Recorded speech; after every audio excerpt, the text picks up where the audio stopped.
卷垛被烧了！救火呀！卷垛，快救卷垛啊！快！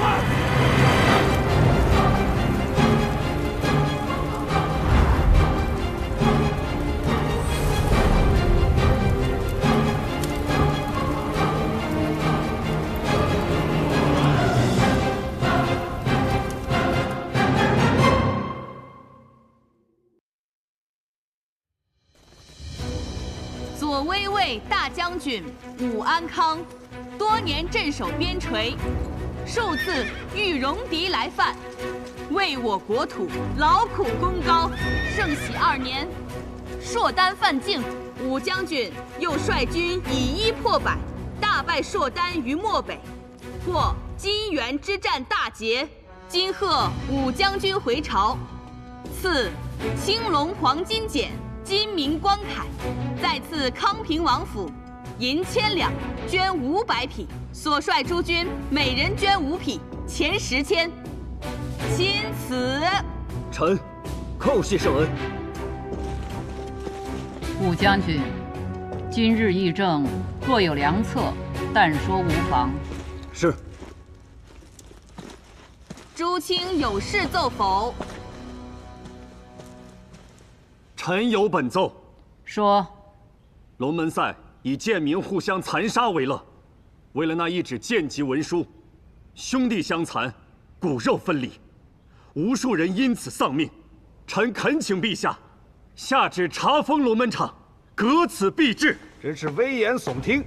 龙门场让不少贱民得以脱离贱籍，逾越龙门，这明明就是福泽恩重的大善事，却遭你如此诽谤。 臣记得袁绍卿正是因为龙门赛才成了良民，怎么你自己吃了蟠桃就要把树砍了，不让别人吃了？龙门赛乃文帝首肯，袁绍卿却污此良策，岂非在说文帝不仁？袁绍卿此言，其心可诛。此言不妥。龙门赛本意的确是给贱民翻身的机会，但仅让贱民以相扑之术比试，不得伤筋动骨。 后来某些人暗将龙门场变成草菅人命的赌博之地，袁绍卿所奏是实情，你们却屡屡攀扯文帝，此心难道不可诛吗？李氏哪有毫发无损的道理？别有用心之人一番夸大其词，便欲毁此良策，岂不可笑？梅阁老，你怎么看？ 这一朝有一朝的天子，也有一朝之治。此制既未入典律，改与不改的，全凭陛下做主。卢青和张青以往议事总是分歧甚大，今日倒难得一致。鱼跃龙门，朕觉得你们说的很好，还有谁认同的？臣附议。来人，抬上来。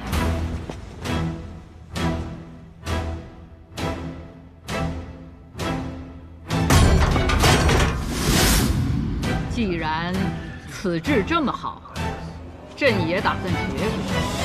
你们二位就当着群臣的面，在这笼子里面给我打上一架。谁赢了，朕就把右相之位给他，可好？陛下息怒！什么延庆方不详？这么多人请朕莫去，你们到底怕什么？崔青，昨日龙门赛可好看？当年有人就欺上瞒下，现在还有人敢借文帝诡辩。上苍有好生之德，如此血腥场面，好些王公贵胄却趋之若鹜。这面具底下，到底是人是鬼？陛下息怒！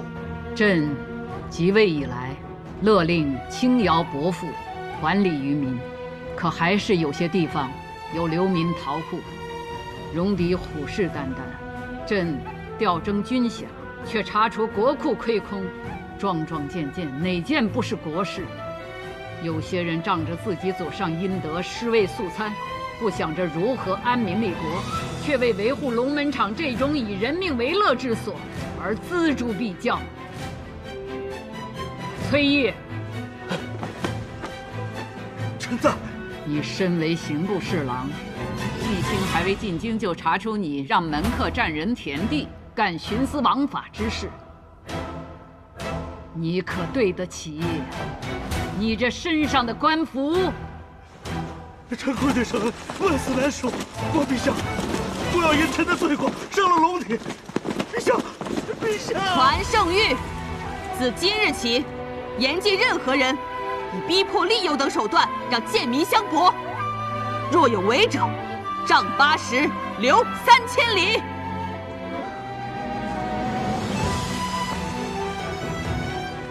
陛下，很多人是因祖上犯错而入贱籍，本身并无过失。臣恳请陛下，让2代以上的贱民能以文相拼，以笔相视，择优者除去贱籍。万万不可！文士科举乃是给良民为国效力的机会，岂可套用在贱民身上？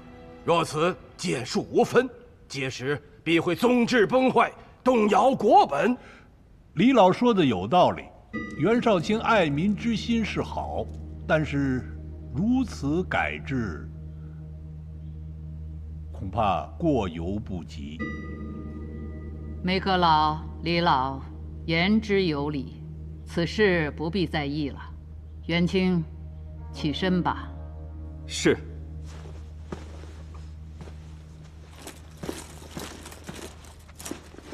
陛下，臣对那龙门场倒有个主意，不知是否可行。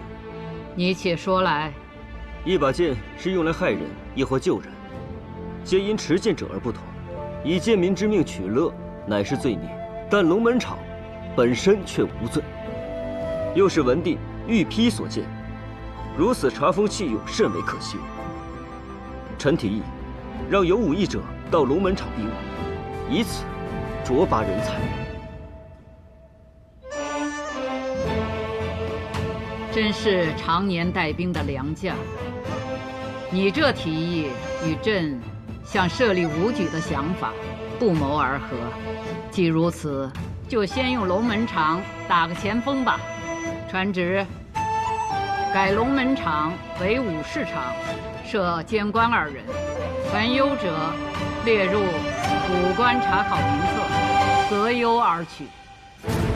陛下圣明。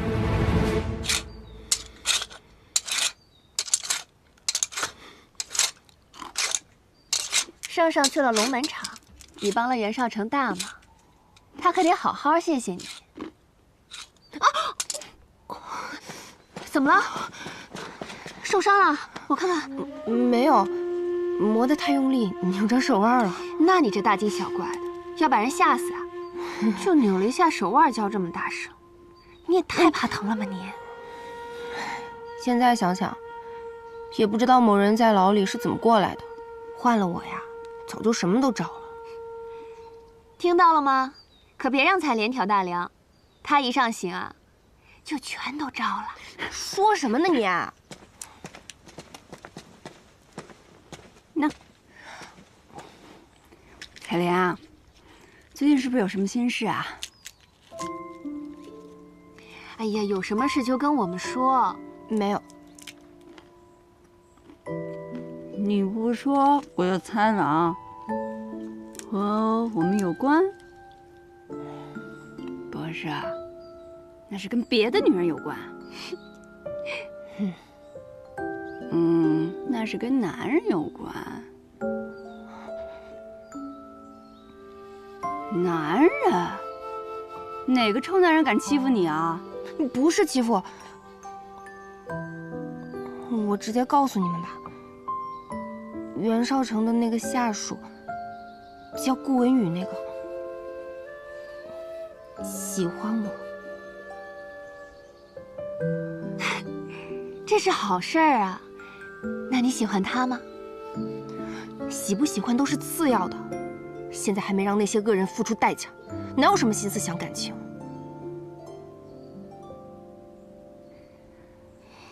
顾文宇一直跟着袁绍成，看得出来做事认真周到，是个踏实的人。这仇要报呢，但生活也得继续。我们这辈子不能只为复仇而活。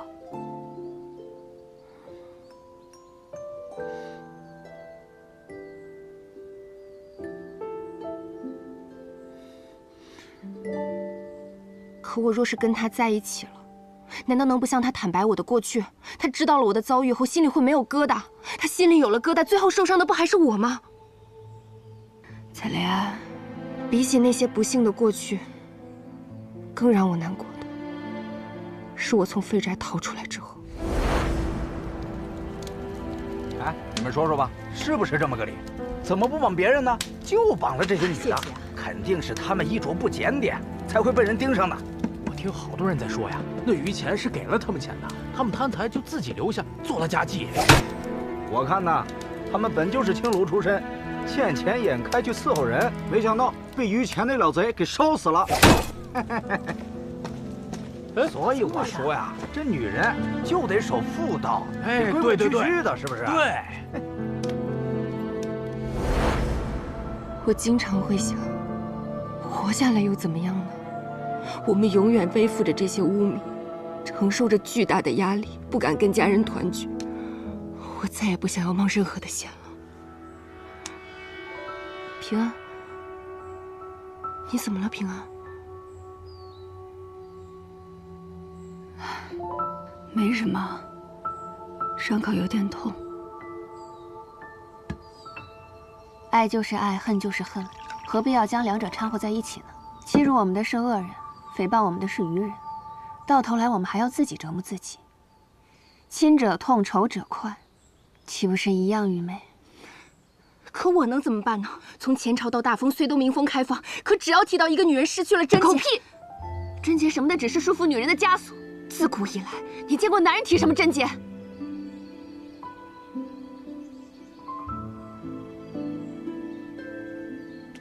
你可有给顾文宇答复？去见他一面吧。要说些什么，是接受还是拒绝，选择都在你。但至少，你不能逃避，要敢于直面自己的内心。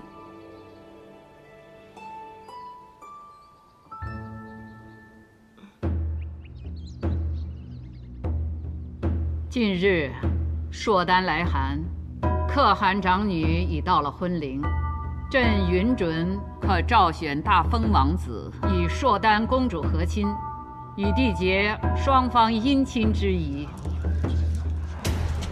陛下，自古以来，只有公主和亲，还从未有以王子和亲的先例。若我朝以堂堂男儿和亲，必会留为笑柄，望陛下三思啊！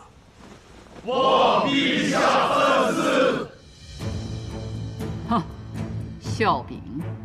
昔年文成公主远赴外邦，以一己之身保两地和平多年，此等功绩，你们谁能相比？从无先例。朕登基来，早就听倦了。朕能坐上此位，便是先例；朝场女官，便是先例；让王子和亲，亦可是先例。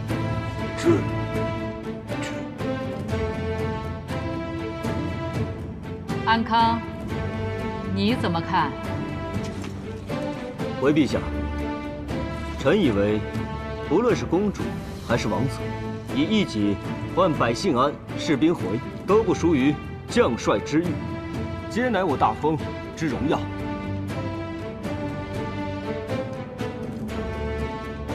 是臣浅陋，武将军所言甚是。和亲王子当属我大封表率。再有几日，硕丹使臣就要进圣都了。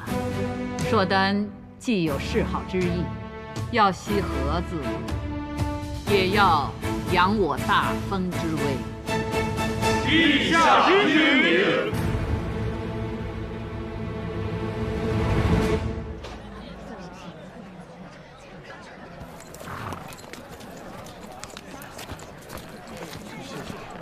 前面粥棚上的李字，看着来头不小啊。是不小，那可是琅琊郡王李宗旭，李大善人开的粥棚。他一向乐善好施，去年扬州水患也是他捐的钱最多。不过依我看啊，他做这些无非是为了替李氏收买人心。无论他是何用意，只要能做利民之举，便是好事。今日朝堂之上，那个袁绍成，我记得他曾经只是个小官，怎么忽然就官至少卿了？凭他的出身，能做到今日这个位置上，自然少不了趋炎附势、攀附权贵啊。像他这样的，在圣都可不少。如此看来，这最黑暗的地方，并非是战场，反而是这繁华之地啊。兄长好不容易能回京享享福，怎么心情如此沉重？我此番回来，不是为了享福，而是来讨债的。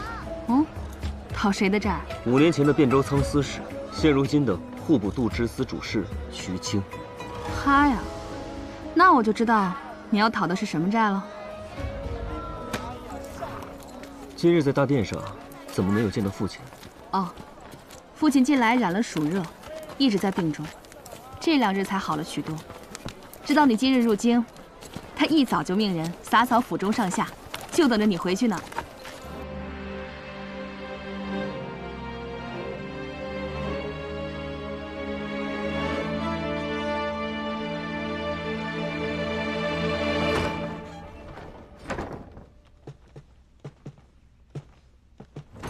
父亲，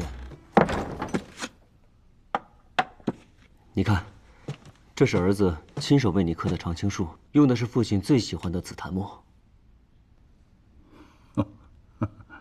这不是子承父业了吗？你看你瘦了多好，人也显得高。也许不是你高了，是为父老了。父亲正值壮年，春秋鼎盛，跟着老子一点都不沾边儿。木雕需要耐性，就是要克服掉这从小爱动的毛病，还不错，这手艺大有长进。我打小就看着父亲刻木雕，耳濡目染之下，也学习到了一些皮毛。贤儿，你兄长送你什么好东西了？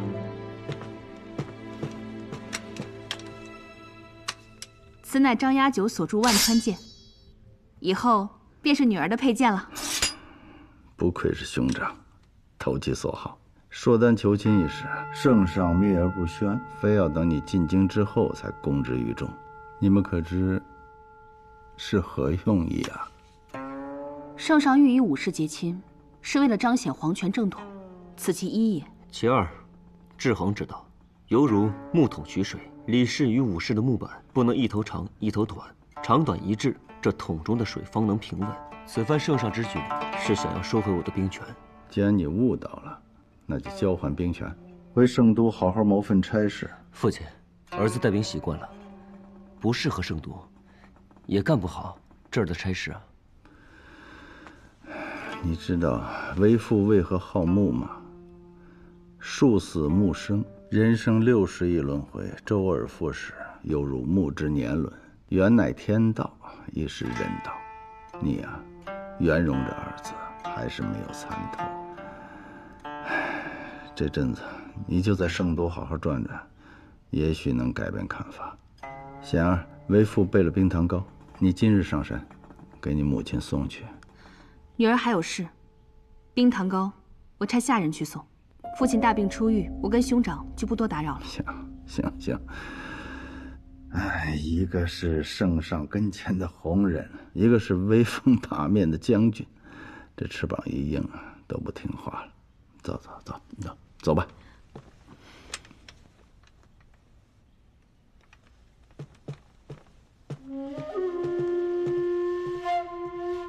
兄长这一回来，府里就收了10几张请帖。不过我猜兄长一家也不会去，不如夜里我为兄长接风，顺便为你引荐一位有趣之人。能被你称作有趣之人的可不多见，不知这个人何趣之有啊？他呀，被人称作巫医，前段时间出了一桩悬案。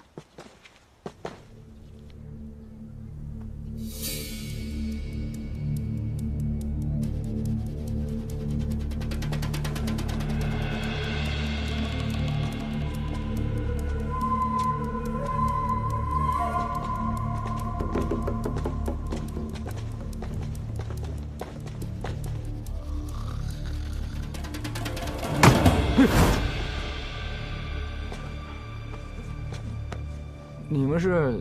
这位是大理寺少卿，要看卷宗。你们要看哪年的卷宗？昭丰2年，御史案。不好意思，我这卷宗的确太多了，没个1、2月的找不出来。卷宗都是按年月存放，怎么会找那么久？你这8成是心里有鬼吧？文宇，带走。别！少卿，实话跟你说了吧，我前几年上任之初，确实核对过历年卷宗，看过记录。御史案之后，这卷宗啊，就被当时升任的吏部侍郎海宜平海公给调走了，最后卷宗也没还回来。这其中缘由，我也不敢问呢。少问少想是智慧嘛。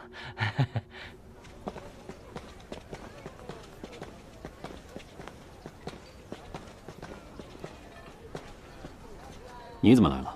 怎么样，拿到了吗？那书里看库没几年，卷宗没找到，也没有查到任何调阅的记录。此人谨慎狡猾，会对卷宗下手，并不让人意外，反而更让我确认，卷宗记录的内容必有蹊跷。对了，龙门场的事情，谢谢了。撤了。少卿，你为什么不告诉他是海尚书拿走了卷宗？是不想让他对付海公，和你站在对立面吗？不是因为这个，是时候还不到。我要利用美党，抗衡李氏一派，扰乱严家之事尚未查明，不能让他乱了我的布局。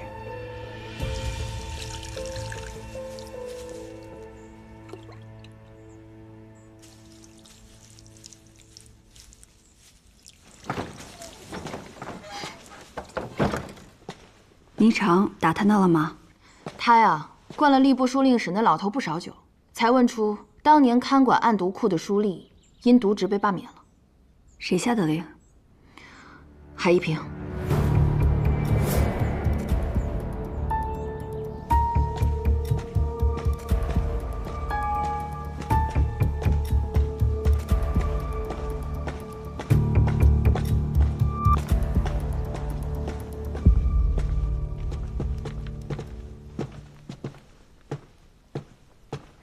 海公，哦，叶信使来了。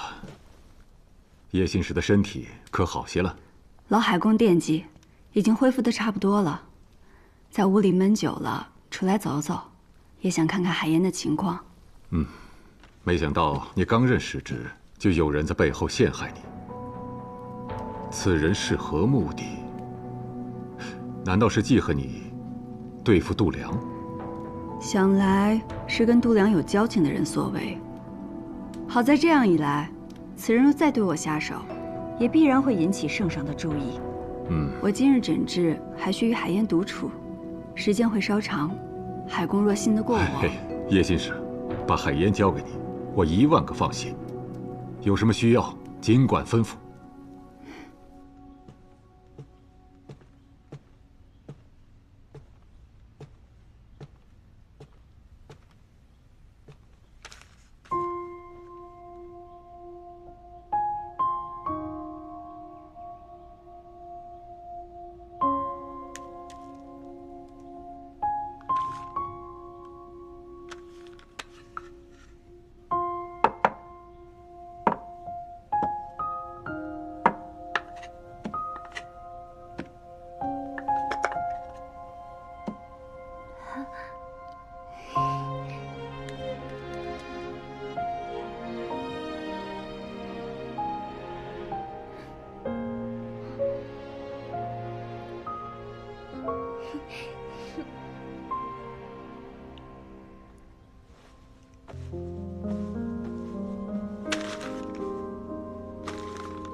还记得这个图案吗？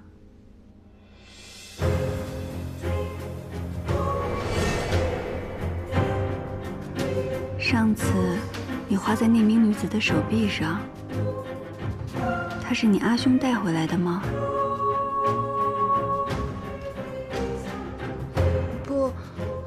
不是阿兄。那，你认识那名女子吗？知道她叫什么吗？不认识，只认识阿兄、娘，还有安。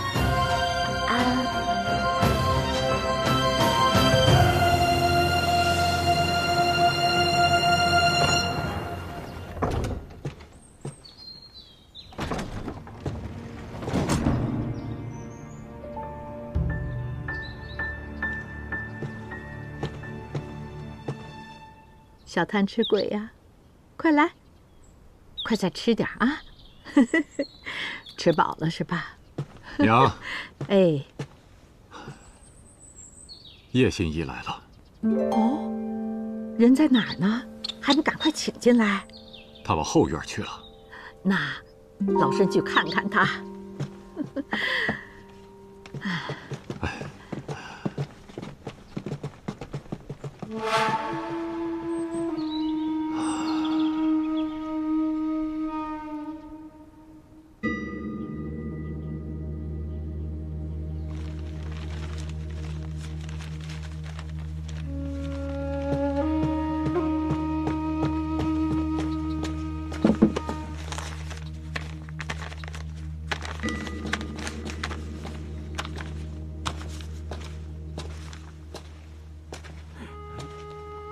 你是郎主的客人吧？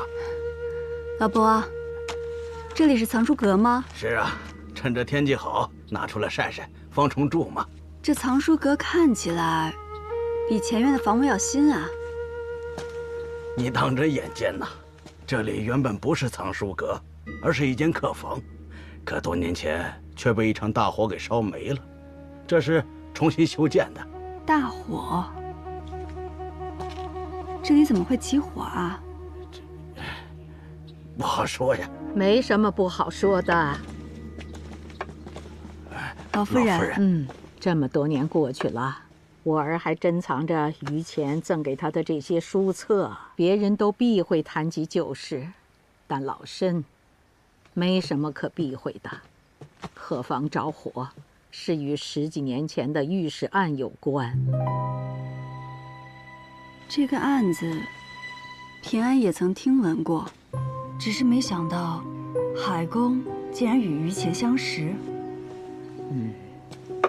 当年我儿于乾、孙熙正是同窗好友，亦同科及第。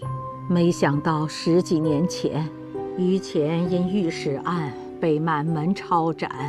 我儿不信于乾会做出伤天害理之事，自他离世后，就郁郁寡欢。后来有个人找上门来，自称是罹难女子的家眷。这个人叫什么？记不清了。他声称此案有冤情，找我儿帮忙，要看御史案卷宗。我儿以为有机会能为死去的好友洗脱冤屈，急忙调了御史案卷宗出来，就在这间客房给他看。岂料啊，那日海公邀我和几位友人上门，想一同探讨这御史案的疑点。海公告诉我们说，有位受害女子的家眷找上了门，正在看卷宗。海公正想为我们引荐那人，可谁知那人竟然意外打翻了烛火，焚毁了卷宗，就连海公那间客房啊，也随之付之一炬了。想不到御史案的卷宗早已化成灰烬了。海公差点因此无法交差呀，无奈我们只好一起找到了海公的恩师，就是如今的梅相说情，才帮他在案牍库那边解决了此事。真是没想到，于乾当年还有你们几位仗义同僚。不过你说的我有些好奇了，与你一同上门的都有哪几位旧友？我也真是敬佩你们，在那个时候还愿意相信于乾的清白。他们是……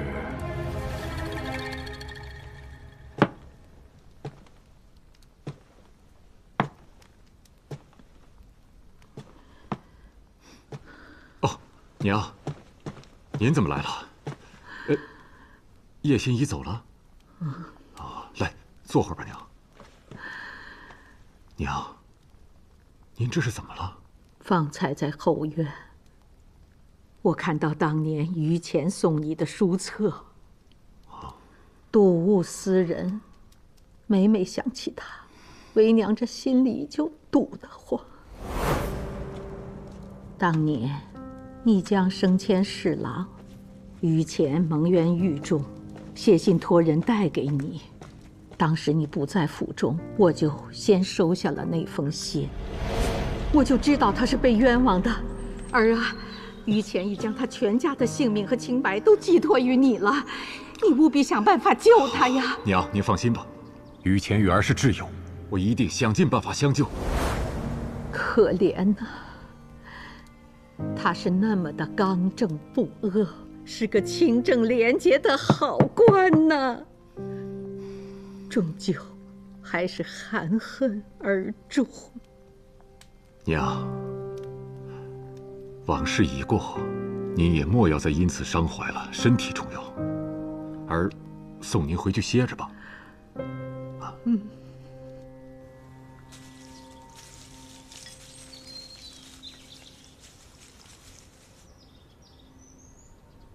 花娘那边吩咐好了吗？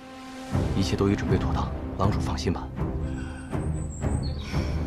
好的，可以撒网了。是。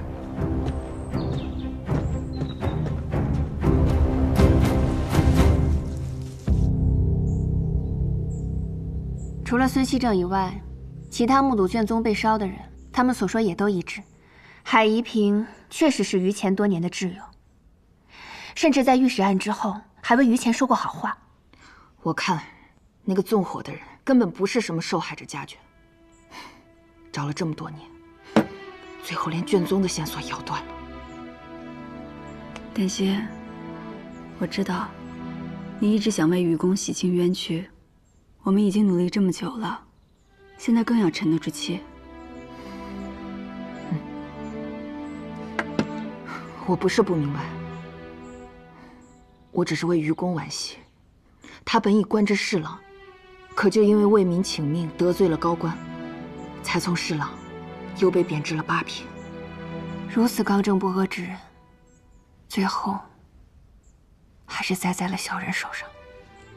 若当官的都想于钱，这世间得少多少冤案啊！要让愚公这样的人能安心做事，就得需要我这种不择手段之人，先为他扫清障碍。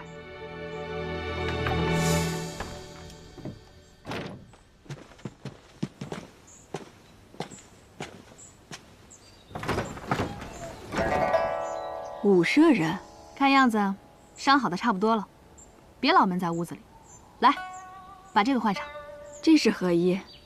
左威为大将军回京，民同乐，宵禁延迟2个时辰。人生有3狂：狂吃、狂喝、狂乐。此时不乐，更待何时？有这等好事，当然恭敬不如从命。那美人还不换衫？难道要我帮您？谁人如我4级风？卷云自来去，扶摇9万里。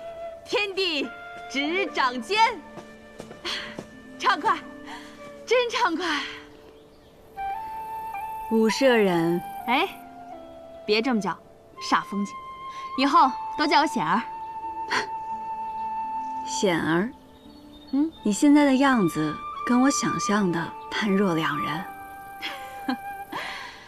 说来也怪，你这医心之术无论在哪儿都应传作奇闻，怎么除了圣都，其他地方都没有听说过？我常去一些闭塞之地游医，没有听说过也不奇怪。是吗？我倒觉得越是闭塞之地，越容易将奇才视为异类。我还是第一次听说有人这样评价我。我从你身上闻到了秘密的味道，愿意告诉我吗？现在还不是时候，也许有一天我会告诉你的。好，到时我一定带最好的酒来听。不过人啊，仍需向前看，不要回头啊。你听着风，多自由。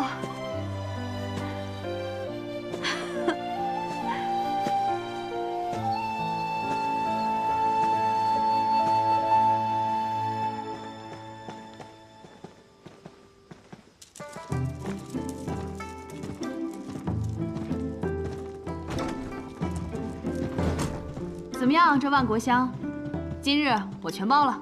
不愧是武舍人，出手就是阔气。这是还有客人？他一会儿就到。花娘，来了来了，快点啊！哎呀，让武舍人久等了。这啊，是我们万国香最善琵琶的歌姬，名唤霓裳。美人如玉，真叫人挪不开眼啊！两位贵客，今日想听首什么曲儿啊？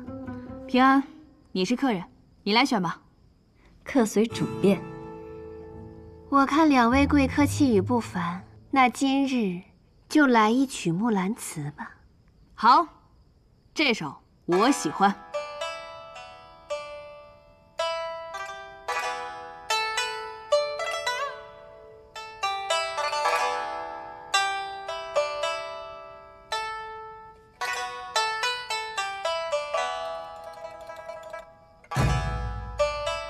昨夜见军帖，可汗大点兵。军书12卷，卷卷有爷名。阿爷无大儿，木兰无长兄。愿为市鞍马，从此替爷征。东市买骏马，西市买鞍鞯，南市买辔头，北市买长鞭。但辞爷娘去，暮宿黄河边。不闻爷娘唤女声，但闻黄河流水云间间。好，平安。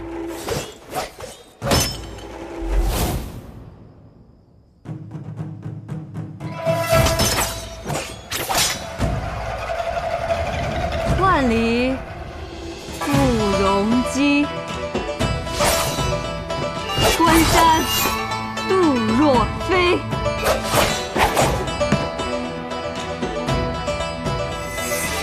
朔气传金阔，寒光照铁衣。将军百战死，壮士10年归。归来见天子，天子坐明堂。好。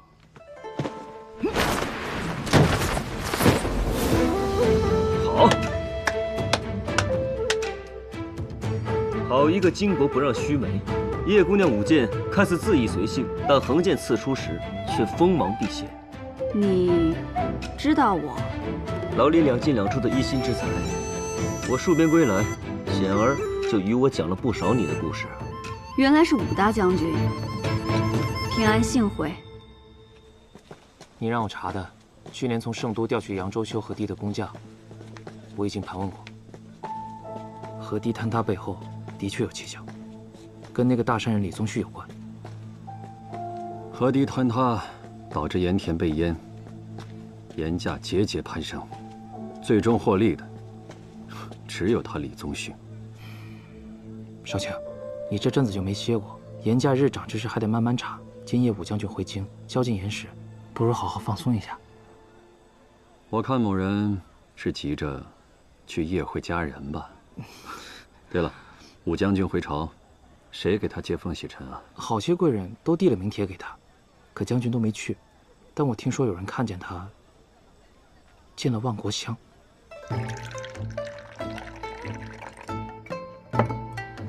兄长乃常胜将军，守卫边境，保我家国平安。难得回京，今夜这酒可得喝个痛快。不如叶姑娘一起吧。来，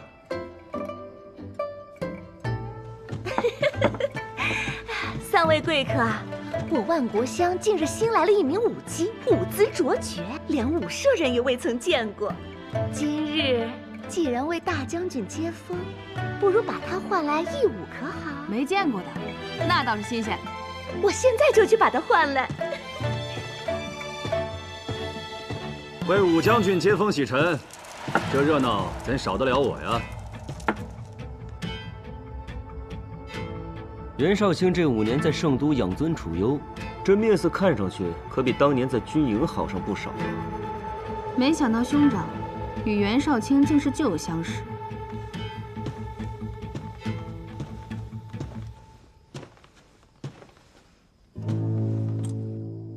这万国乡的佳酿，可是你在边塞根本尝不到的。来，这些年万国乡的酒，怕是把袁绍卿的骨头都给泡软。也是，酒不喝，官路不亨通啊。说到这官路亨通，在下自然不及叶新使。长新使能与2位结交，这攀高枝的本事，自然了得。我知道，袁绍卿看我最不顺眼，但也没必要挤兑我啊。今夜我好歹是客，你可是不请自来啊！各位贵客久等了，快点！来，给诸位贵客介绍一下自己。妾身名唤离歌，善胡舞、长袖舞、绿腰舞、鹧鸪舞，不知诸位贵客想看什么？百军旗鼓狼城破，犹记军前鹧鸪舞。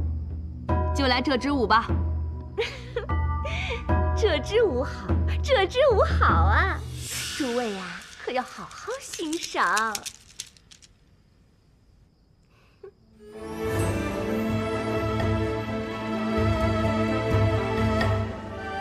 武将军难得回朝，少城为你接风洗尘。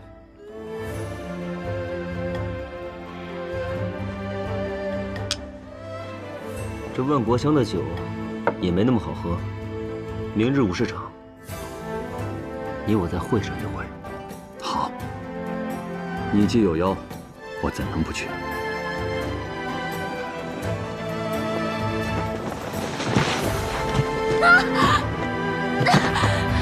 哎呦，这怎么回事啊？我看看，我看看。哎，不中用的东西，万国香的脸都被你丢尽了，还不赶紧起来！起来呀！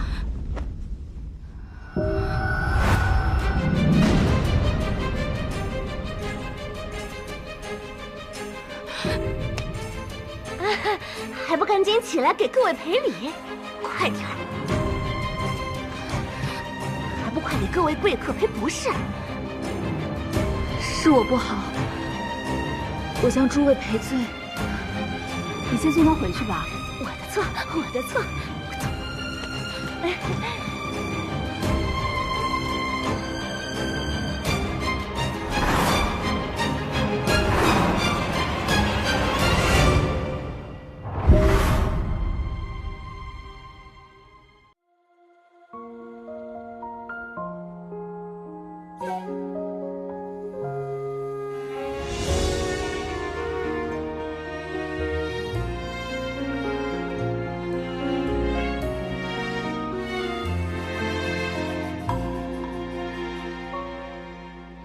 往事成灰，碾落成泥，如烟酒